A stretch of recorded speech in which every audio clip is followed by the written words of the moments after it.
आज सुनिए कहानी सलोनी मेरी दोस्त। वह दुबली पतली प्यारी सी लड़की थी। उसकी आंखें गाय जैसी थी। उसका नाम सलोनी था। वह बहुत धीरे धीरे चलती थी, धीरे धीरे बोलती थी।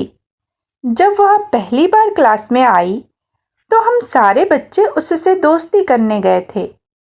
हम सब एक छोटे शहर में रहते थे। वह दिल्ली से आई थी।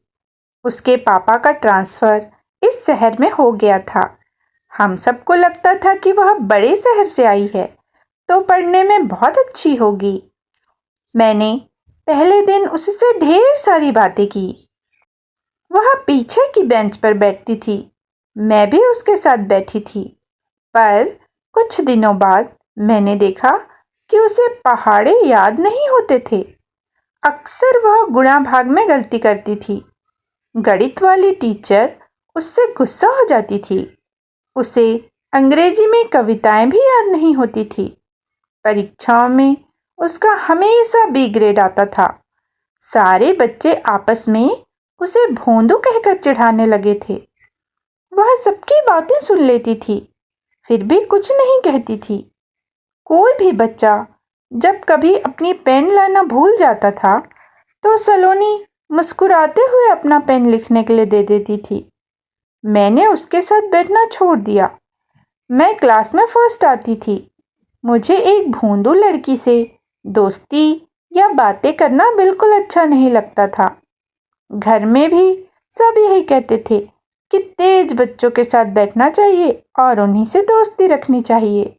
भोंदू बच्चों से दोस्ती रखने पर हम भी भोंदू हो जाएंगे। सलोनी ने कई बार मुझसे बात करने की कोशिश की, पर मैं मुंह फेर कर चल देती थी। वो उदास हो जाती, पर मुझे कोई फर्क नहीं पड़ता था।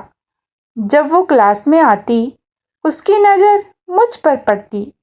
वो जैसे ही थोड़ा पास आती, मैं अपने पास बैठी पूजा से कहती, चलो प्लेग्राउंड में खेलने चलते हैं।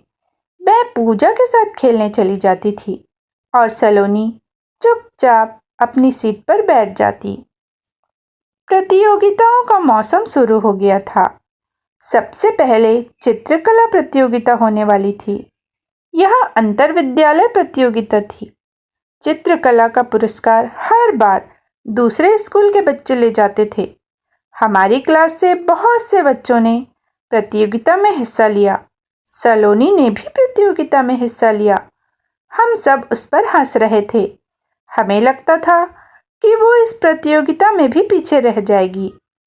परंतु प्रतियोगिता के दिन सभी सलोनी के चित्र की प्रशंसा कर रहे थे। सलोनी ने प्रतियोगिता में पहला स्थान हासिल किया। इस वर्ष चित्रकला की ट्रॉफी हमारे स्कूल में आई। सब खुश थे। अब चित्रकला वाली टीचर सलोनी को बहुत पसंद करने लगी थी। कुछ बच्चे भी सलोनी से बातें करने लगे थे।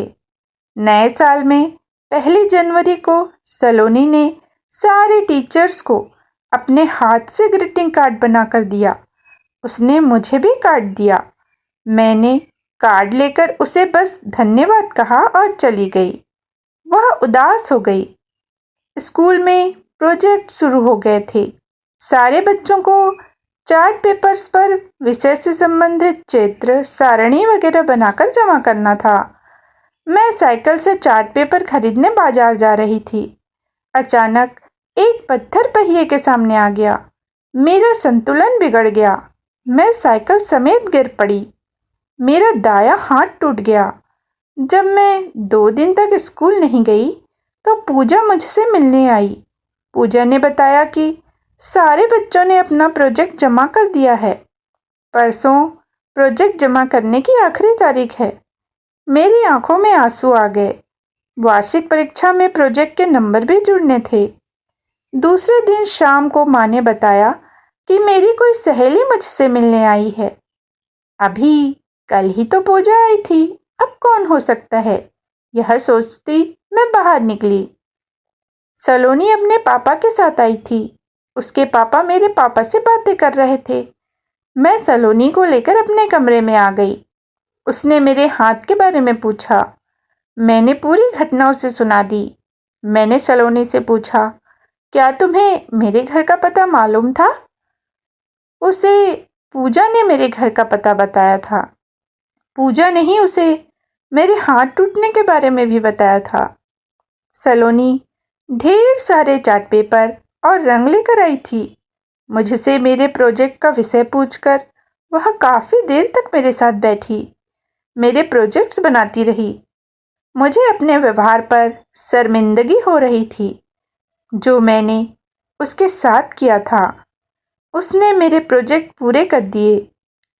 सलोनी ने कहा कि वो कल स्कूल में मेरे प्रोजेक्ट जमा कर देगी और क्लास में पढ़ाए जाने वाले पाठ मुझे घर पर आकर बता देगी। मैंने कहा, सलोनी तुम बहुत अच्छी हो। सलोनी ने मुस्कुराकर कहा, तुम भी। क्या तुम मुझे चित्र बनाना और रंग बनाना सिखा दोगी? मैंने सलोनी से पूछा। सलोनी ने हंसते हुए कहा, बिल्कुल।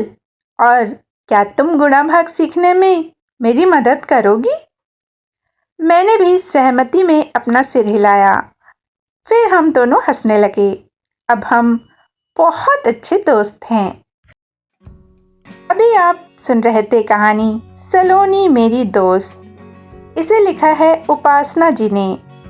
इसी तरह की कहानियाँ सुनने के लिए A1 स्टोरीज के साथ बने रहिएगा। फिर मिलते हैं एक नई कहानी के साथ। जय हिंद, जय भारत।